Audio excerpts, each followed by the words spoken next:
नमस्कार, कृषि जागरण के कृषि मंथन में आपका स्वागत है। इस कार्यक्रम में हम बात करेंगे उन किसानों के लिए जो पशुधन को लेकर चिंतित रहते हैं। पीएमएफबीवाई यानी प्रधानमंत्री फसल बीमा योजना उन किसानों के लिए हितकारी है जो फसलों का बीमा कराते हैं, लेकिन उन किसानों का क्या जो डेयरी फार्मिंग से जुड़े हैं। ऐसे किसानों के लिए आज हम कृषि मंथन में चर्चा करेंगे। एआईसी यानी कि भारतीय कृषि बीमा कंपनी ने इसी समस्या को समझते हुए समाधान निकाला है और एक ऐसे उत्पाद को बनाया है जिसमें किसान जो कि डेयरी फार्मिंग से जुड़े हुए हैं वो अपने पशुधन को सुरक्षा दे सकते हैं, सुरक्षा कवच दे सकते हैं, बीमा करवा सकते हैं। तो आज हम कृषि मंथन में ऐसे ही कई सवालों को लेकर चर्चा करेंगे और हमारे साथ इस चर्चा में मौजूद हैं भारतीय कृषि बीमा कंपनी के इमर्जिंग मार्केटिंग से डॉक्टर अजय यादव जी, जो कि संपूर्ण पशुधन कवच को लेकर तमाम जानकारी हमारे साथ साझा करेंगे। हमारे साथ मौजूद हैं लाइव स्टॉक इमर्जिंग मार्केटिंग से स्वाति थापा जी, जो कि डिप्टी मैनेजर हैं और हमें बताएंगी कैसे किसान अपने पशुओं का बीमा करवा सकते हैं और इस बीमा में पशुओं को लेकर क्या क्या कवर किया गया है, कौन कौन सी बीमारियों को कवर किया गया है, किन बीमारियों के तहत मुआवजा मिलता है और किन बीमारियों के तहत मुआवजा नहीं मिलता है, क्या हमें एहतियात बरतनी चाहिए कि हमारे पशु का बीमा हो जाए और कौन कौन से राज्य इस बीमा को करवाने में किसानों को सब्सिडी भी देते हैं। तो शुरुआत करते हैं स्वाति थापा जी से और जानेंगे संपूर्ण पशुधन कवच आखिर क्या है। तो स्वाति जी नमस्कार, आपसे मैं ये जानना चाहूंगी कि हमारे किसान साथियों को बताएं कि संपूर्ण पशुधन कवच क्या है और कैसे किसान इससे जुड़ सकते हैं। एआईसी ने संपूर्ण पशुधन कवच एक प्रोडक्ट लॉन्च किया है ताकि वो इन सब जितने भी जोखिम है जो पशुपालकों को आते हैं उन सब से बचे रहें। यह हमने शुरुआत करी थी इस संपूर्ण पशुधन कवच की पिछले साल दिसंबर से हमने ऑल इंडिया पूरे भारतवर्ष में हम इसके सर्विसेज दे रहे हैं। स्वाति जी ये भी बताएं कि संपूर्ण पशुधन कवच के तहत आखिर क्या क्या कवर किया जाता है। इसके अंतर्गत इस पशुधन के अंतर्गत पहला जो पशु है वो है दुधारू गाय, जो कि दूध देने वाली गाय है। इनकी जो उम्र है, जो कवर होता है वो 2 साल की उम्र से लेके 10 साल की उम्र तक का हम कवर करते हैं। दूसरा पशु हो गया दुधारू भैंस। भैंस का भी दूध के हिसाब से ही होता है। भैंस का जो कवर होता है जो उनकी उम्र से 3 साल की उम्र से 12 साल की उम्र तक का होता है। फिर जो आ गए आपके छोटे पशु, जैसे कि आपके आ गए बकरी, भेड़, सुअर, इनका भी कवरेज हम करते हैं। तो ये तो बहुत ही अच्छी बात है कि किसानों को ट्रांसपोर्ट को लेकर भी कवर दिया जाता है। ऐसे में अगर किसान अपने पशुधन को कहीं गाड़ी से ले जा रहे हैं तो उन्हें कोई भी परेशानी या कोई अनहोनी घटती है तो उसका मुआवजा उन्हें मिलता है। तो ये तो बहुत अच्छी बात है। मैम ये भी बताएं कि इन संपूर्ण पशुधन कवच के तहत कौन कौन सी बीमारियों को कवर किया जाता है और कौन कौन सी बीमारियों को इसमें कवर नहीं किया जाता। पशुधन के अंतर्गत इस कवरेज के अंदर हम लोग सबसे पहला कवर करते हैं डेथ बाय डिजीज। अगर मृत्यु होती है किसी बीमारी के कारण, तो पहला तो ये हो गया कि आपका जो पशु है बीमारी थी उसको और उससे उसकी मृत्यु हो गई, उसका लॉस हो गया, फार्मर को, पशुपालक को लॉस हो गया, तो पहला कवर ये है। दूसरा कवर है डेथ बाय एक्सीडेंट, मतलब मान लीजिए आपके पशु का रोड एक्सीडेंट हो जाता है तो उसका भी पहले दिन से आपको कवर मिलेगा। फिर तीसरा कवर है आपका ट्रांजिट कवर। मान लीजिए एक जगह से आपको दूसरी जगह ले जाना है तो वहाँ पे अगर मान लीजिए 100-200 किलोमीटर का है तो उस ट्रांजिट में अगर कोई भी एक्सीडेंट होता है तो उसका भी हम कवर देते हैं। फिर परमानेंट टोटल डिसेबिलिटी, मान लीजिए किसी कारणवश कि आपके पशु को कोई डिसेबिलिटी हो जाती है, जैसे कि वो नहीं चल पा रही है या दूध नहीं दे पा रही है, उससे भी पशुपालकों को काफी नुकसान हो जाता है फाइनेंशियली, तो उसका भी हम कवर देते हैं। तो यानी बीमा करवाने से पहले किसानों को अपने पशु का टीकाकरण करवाना बेहद जरूरी है। बहुत ही बढ़िया सवाल है। सारी बीमारियों का हम कवर करते हैं एक्सेप्ट सिर्फ उनको छोड़ के जिनका की टीकाकरण किसी गाय या भैंस को, जो भी पशु का है, उनको कवर नहीं किया गया है। अगर टीकाकरण नहीं है तो वो बीमारी कवर नहीं होगी, आपको क्लेम नहीं मिलेगा। अगर आपने अपने पशु का पूरा टीकाकरण किया हुआ है, आपके पास सर्टिफिकेट है, तो सारी बीमारियां हम कवर करते हैं। अगर उस बीमारी से आपके पशु की मृत्यु होती है तो बहुत जरूरी है और उसका उनका प्रमाण पत्र होना चाहिए। तो मैम क्या पशुओं की कोई समय सीमा या पशुओं की कोई उम्र तय की गई है कि बीमा करवाने के लिए पशु की उम्र कितनी होनी चाहिए, ज्यादा से ज्यादा और कम से कम? हाँ जी, जो जैसे मैंने बताया, गाय का अगर बीमा कर रहे हैं तो वो 2 से 10 साल के बीच में होना है और उसी बीच में उनका टीकाकरण होना जरूरी है। और इंश्योरेंस से पहले, बीमा लेने से पहले आपको टीकाकरण ये देना ही देना है, करना ही करना है उनका। और भैंस के उसमें देखेंगे तो उनकी उम्र है 3 से लेके 12 साल, तो उसी पीरियड में आपको टीकाकरण उनका करवाना है। अच्छा मैम, ये भी बताएं कि संपूर्ण पशुधन कवच के तहत पॉलिसी की अवधि कितनी तय की गई है? किसानों को कितने समय तक ये पॉलिसी करवानी अनिवार्य है? तो संपूर्ण पशुधन कवच के तहत हमारे यहाँ जो हमने रखा है वो है 1 साल से लेके 5 साल की तक की आप पॉलिसी ले सकते हैं। अगर किसी किसान को लग रहा है कि 1 साल की जरूरत है तो वो 1 साल की पॉलिसी ले ले, 2 साल की, 3 साल की, ऐसे करते हुए 5 साल तक की पॉलिसी ले सकता है। मैम, यदि किसी पशु को बीमारी है तो क्या उस बीमार अवस्था में उस पशु को बीमा किया जा सकता है? ऐसा कोई प्रावधान है बीमा का? अगर किसी पशु को ऑलरेडी वो बीमार है और वो किसी बीमारी से ग्रसित है और अगर किसान ने हमें नहीं बताया है तो वो हम नहीं कवर कर सकते। इसका ये मतलब है कि वो जानबूझ के उसका बीमा करवा रहा है ताकि वो मर जाए और उसका क्लेम पैसा उसको मिल जाए। ये इंश्योरेंस का कॉन्सेप्ट नहीं होता है। मैम, बहुत ही महत्वपूर्ण सवाल है, हमारे किसानों के मन में भी आ रहा होगा। यदि किसानों ने अपने पशु का बीमा करवाया है और बीमा करवाने के बाद अगले ही दिन उस पशु की मृत्यु हो जाती है तो क्या ऐसे में उसे मुआवजा मिलेगा? बिल्कुल नहीं मिलेगा। मान लीजिए आज आपने इंश्योरेंस का पैसा दिया, प्रीमियम पेमेंट कर दिया और अगले 1 दिन में या 2 दिन में या 15 दिन तक भी उसकी अगर मृत्यु हो जाती है किसी बीमारी के कारण तो वो कवर नहीं होगा। ये है सिर्फ बीमारी के कारण। लेकिन अगर अगले दिन उसका एक्सीडेंट हो जाता है, रोड एक्सीडेंट हो जाता है, रेल एक्सीडेंट हो जाता है, आकाशीय बिजली गिर जाती है, तो वो पहले दिन से आपको कवर मिलेगा, उसका हम क्लेम अमाउंट देंगे। मैम, यदि पशु की मृत्यु हो जाती है तो क्या समय तय किया गया है कि कितने समय बाद पशु बीमा करवाने के बाद यदि पशु की मृत्यु होती है तो किसान को मुआवजा मिल सकता है? 15 दिन तक हम बिल्कुल भी क्लेम पेमेंट नहीं करते। अगर 16वें दिन डेथ होती है तो हम पूरा पेमेंट देंगे क्लेम का। दावे के लिए किसानों को कहाँ संपर्क करना चाहिए और कहाँ संपर्क कर सकते हैं? किसान सबसे पहले हमारे कार्यालय में, जो भी सबसे नजदीकी कार्यालय है वहां जा सकता है। हमारे वेबसाइट पे ईमेल आईडी जो है उधर रिपोर्ट कर सकता है और हमारे कॉल सेंटर पे भी बात कर सकता है। और पहली और उसके बाद है कि मृत्यु के जस्ट तुरंत ही आपको बताना है कि उनकी मृत्यु हो गई है। अगर 24 घंटे से ज्यादा हो गए तो वो क्लेम अमान्य हो जाएगा। मैम, ऐसा भी कई बार होता है कि किसान समय रहते संपर्क नहीं कर पाता है, तो ऐसी स्थिति में किसानों को कौन कौन से जरूरी दस्तावेजों का इंतजाम करना चाहिए, क्या क्या जरूरी काम करने चाहिए? अगर वो नहीं दे पाता है तो वो अब जो उनके पशु चिकित्सक जो डॉक्टर हैं उनको बता दें या बीमा एजेंट को बता दें। और जो दस्तावेज हैं, जो पहला दस्तावेज तो होगा कि डेथ सर्टिफिकेट उनके पास होना चाहिए कि किस वजह से मरी है, कितने बजे मरी है, क्या कारण था। डेथ सर्टिफिकेट में सब कुछ लिखा रहता है। ये हो गया बीमारी के कारण। अगर एक्सीडेंट केस है तो उसमें FIR होना बहुत जरूरी है। विदाउट FIR, पुलिस वेरिफिकेशन जो होता है, FIR के बिना हम क्लेम प्रोसेस नहीं करते। तो ये हमें डॉक्यूमेंटेशन चाहिए। मैम, क्या इसमें फोटोग्राफी भी जरूरी है?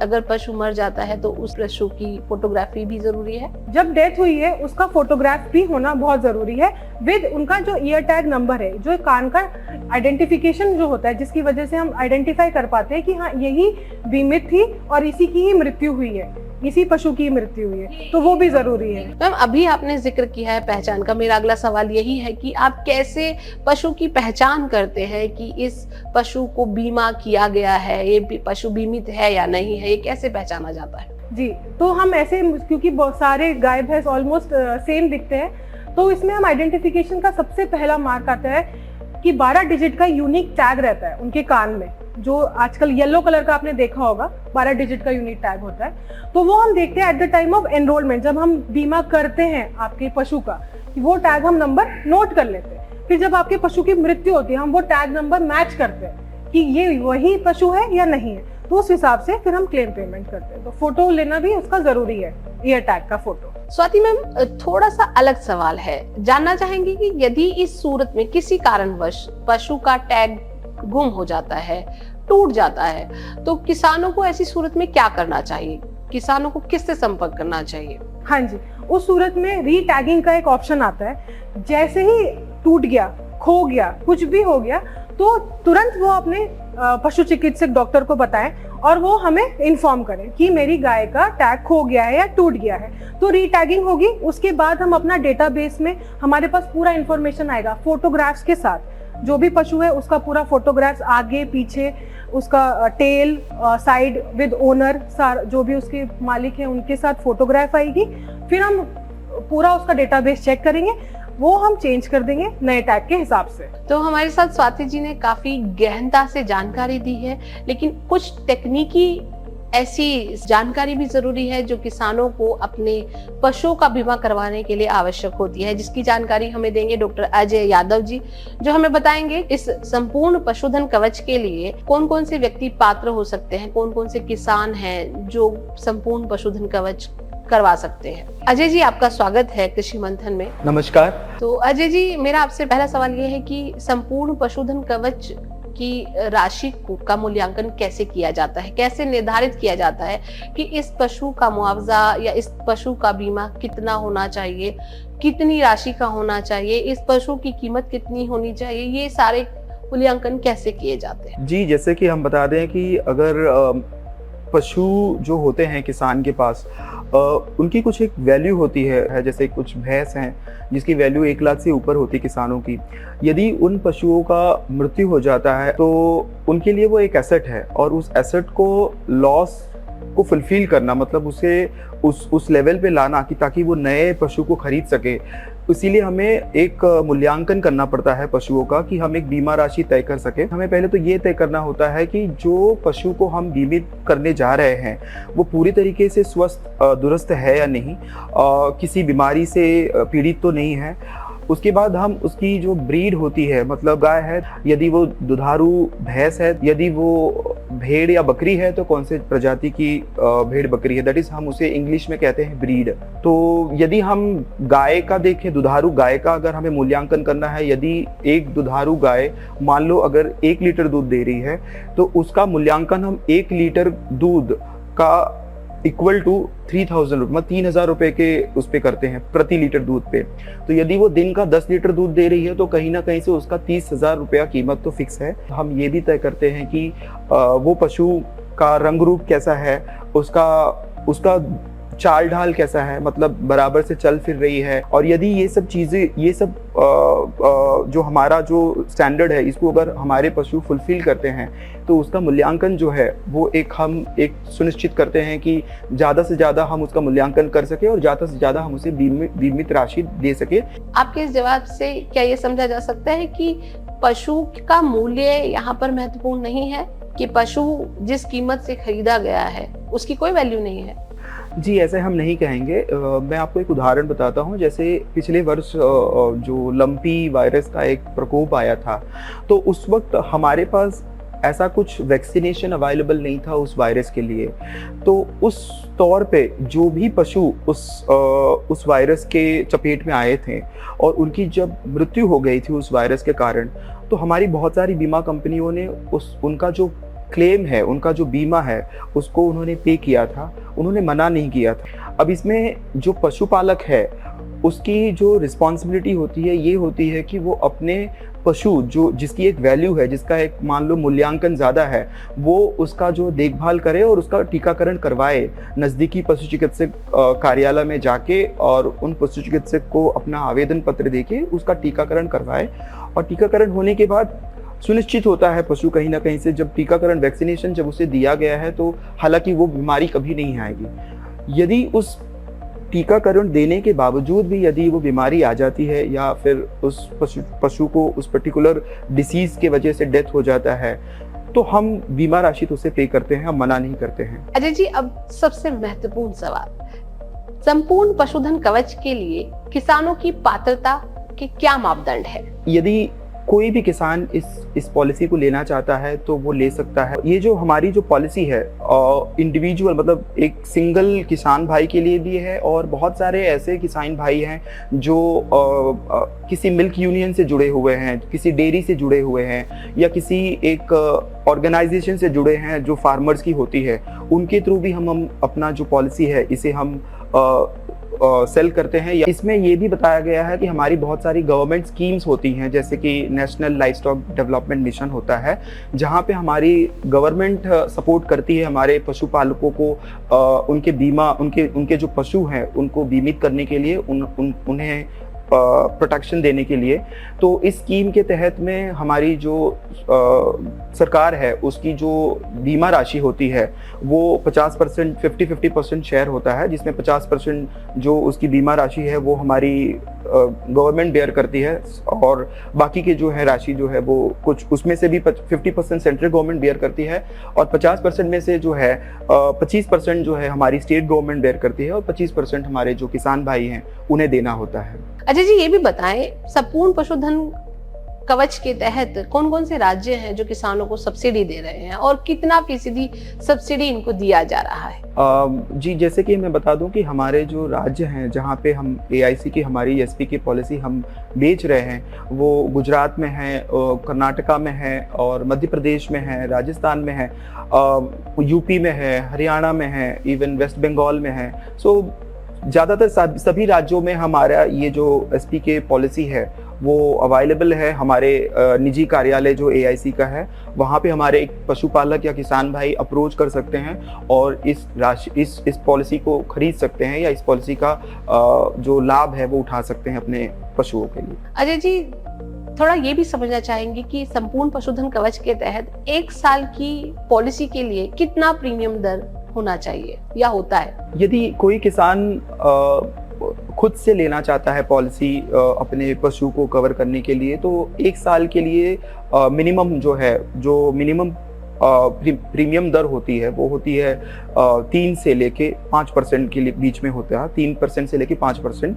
यदि अगर कोई भी जानवर का मान लो वैल्यू अगर 50,000 है, उसकी जो मूल्यांकन हमने किया अगर 50,000 मूल्यांकन है, तो उस 50,000 के ऊपर मिनिमम 3% से लेके 5% के बीच में उसका जो प्रीमियम दर होगा वो डिसाइड होगा, और उसे वो देना होगा, और उसका जो बीमा है वो शुरू हो जाएगा। अजय जी, थोड़ा सा इस पर भी प्रकाश डालिए कि राज्य सरकारें SC, ST और जनरल कास्ट से ताल्लुक रखने वाले किसानों के लिए कितना सब्सिडी उपलब्ध करवा रही है इस संपूर्ण पशुधन कवच में?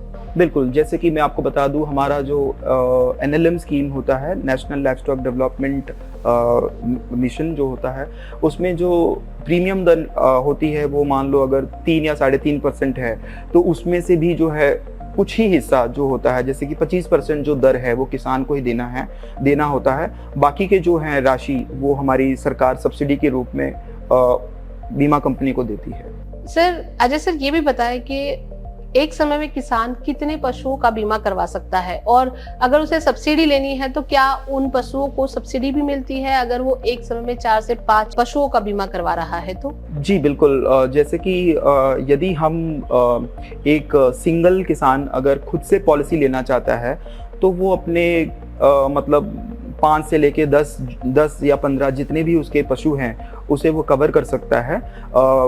महजा की उसका जो बीमित राशि है, उसे प्रीमियम दर है, उसे उन्हें देना होगा। और जैसे कि हमारी जो गवर्नमेंट स्कीम होती है, जो NLM स्कीम है, वहाँ पे एक किसान उस पर्टिकुलर स्कीम के अंतर्गत किसी भी 5 पशुओं का लाभ उठा सकता है अंडर सब्सिडी, मतलब जहाँ पे की सब्सिडी जो है वो सरकार देगी। यदि वो 5 पशु से ऊपर किसी एक्स्ट्रा मतलब और भी पशुओं का बीमा कराना चाहता है तो उसमें जो उसकी जो प्रीमियम दर है उसे वो पूरा खुद से देना होगा, उसमें वो सब्सिडी नहीं पाएगा। तो कृषि मंथन में आज हमारे साथ जुड़े थे डॉक्टर अजय यादव जी और स्वाति थापा, जिन्होंने संपूर्ण पशुधन कवच को लेकर अपनी पूरी जानकारी हमारे साथ साझा की है। भारतीय कृषि बीमा कंपनी का ये उत्पाद है जो खासकर उन किसानों के लिए डिजाइन किया गया है, बनाया गया है जो डेयरी फार्मिंग से जुड़े हुए हैं और अपने पशुओं को एक पूंजी की तरह इस्तेमाल करते हैं, और अपनी पूंजी की सुरक्षा के लिए संपूर्ण पशुधन कवच उनके लिए बहुत ही अच्छा विकल्प है। डॉक्टर अजय यादव जी से मैं निवेदन करना चाहूंगी कि वो आखिर में हमारे किसानों के लिए एक अच्छा संदेश दे ताकि किसान भाई इस संपूर्ण पशुधन कवच का लाभ उठा सके। किसान भाई को या पशुपालक भाई को मैं साझा करना चाहता हूं कि यदि आपने अपने पशु का बीमा करा रखा है और अकस्मात अगर उसकी मृत्यु हो जाती है किसी भी कारणवश, चाहे वो बीमारी की वजह से हो जाए या किसी दुर्घटनाग्रस्त के कारण की वजह से हो जाए, या आपने उसका कुछ सर्जिकल ऑपरेशन कराया है जिसकी वजह से अगर उसकी डेथ हो जाती है, तो आपको 24 घंटे के अंदर हमारे जो नज़दीकी कार्यालय है AIC की बीमा कंपनी की, या तो हमारा जो कॉल सेंटर है उस पर आपको संपर्क करके आपको हमें बताना होगा कि आपकी पशु की जो है वो मृत्यु हो चुकी है, ताकि हमारे जो पशु चिकित्सक या सर्वेयर जो है वो जाके ऑन द स्पॉट आपकी उस पशु का उनका सर्वे कर सकें और वो ये निर्धारित कर सके कि आपकी जानवर की डेथ हुई है या नहीं। तो ये सारा दस्तावेज हमारे जो पशु चिकित्सक अधिकारी हैं वो कलेक्ट करके, सर्वेयर जो हैं वो कलेक्ट करके लाके हमारे कंपनी को देते हैं, और फिर हमारे कंपनी में जो हमारे जो अधिकारी हैं वो उस पर्टिकुलर क्लेम जो डॉक्यूमेंट होता है उसको वेरीफाई करते हैं, प्रोसेस करते हैं।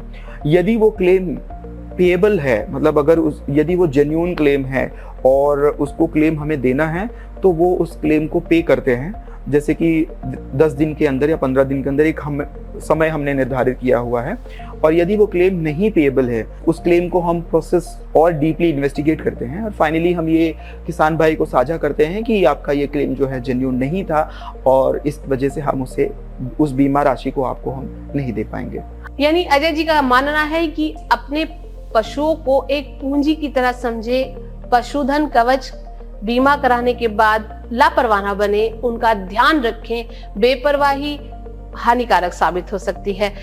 यानी कि अगर आपने बीमा करवाया है तो अब लापरवाह ना रहें, अब उसका पहले से भी ज्यादा ध्यान रखें, क्योंकि ये आपके जीवन में आर्थिक समृद्धि का संसाधन है। आप आर्थिक समृद्धि को मजबूती देने के लिए, आपके डेयरी फार्मिंग को मजबूती देने के लिए पशुओं का धन सुरक्षित रहना चाहिए। तो कृषि मंथन में आज इतना ही। मैं लेती हूँ अब आपसे विदा। अगले एपिसोड में, अगले कार्यक्रम में हम एक नए टॉपिक पे चर्चा करेंगे। तब तक के लिए धन्यवाद।